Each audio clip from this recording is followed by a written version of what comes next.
बिस्मिल्लाहिर्रहमानिर्रहीम, अस्सलाम वालेकुम, वेलकम टू माय चैनल। आज की वीडियो में मैं आपके साथ CSS 2021 के जो क्वालिफायर्स हैं उनके हवाले से जो अपडेट आई है वो शेयर करने जा रही हूँ।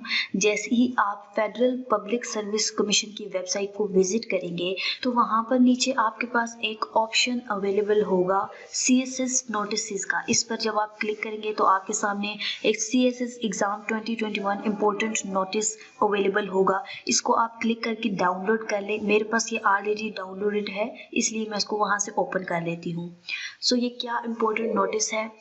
All written qualified candidates of CSS exam 2021 are informed that psychological assessment will commence with effect from 21st October 2021 at FPSC headquarters Islamabad। और उसके बाद जो वाइवा वॉइस है that will commence from 1st November 2021। The detailed program will follow। तो ये आज के हवाले से एक इम्पोर्टेंट नोटिस था जो मैंने सोचा कि जो CSS 2021 के क्वालिफायर्स हैं उनके साथ शेयर कर दूं। That's all for today's video. Best of luck for your psychological assessment and your viva voice. Allah Hafiz.